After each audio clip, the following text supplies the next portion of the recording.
So over here I am in the scissor select tool, and let me just go around and quickly make out a selection just like this. Let me just go around and close this and press enter, and there you go, there's a selection.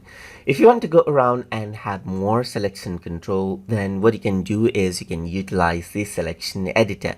So to access selection editor, you can go around onto select right here, and then you can see that selection editor is an option. And once you go around over here, you can see the selection over here.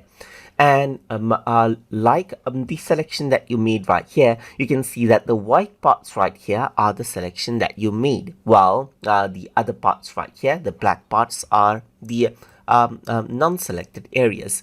Let's say, for example, if I were to select the elliptical selection tool right here and click on add to selection tool right here, you can see that now this area has been added in. So that is what you have, as you can see, just like this. So over here, if I were to go around and click then this one, then everything will be selected. So this is select all, as you can see right here, while this right here is dismiss the selection. So I don't have the selection anymore. Let me just press Ctrl Z and go back over here. Apart from that, you can see that there's invert selection, so you can go around, and then this is an invert selection right here. So if I were to go around over here and press Ctrl C and Ctrl V right here, you can see the selection right here. But if I were to go around over here and invert out the selection and press Ctrl C and Ctrl V, let me just go around over here. Ctrl C and Ctrl V, you can see that now instead of the flower, everything else is selected, and that is how you can invert out the selection right here.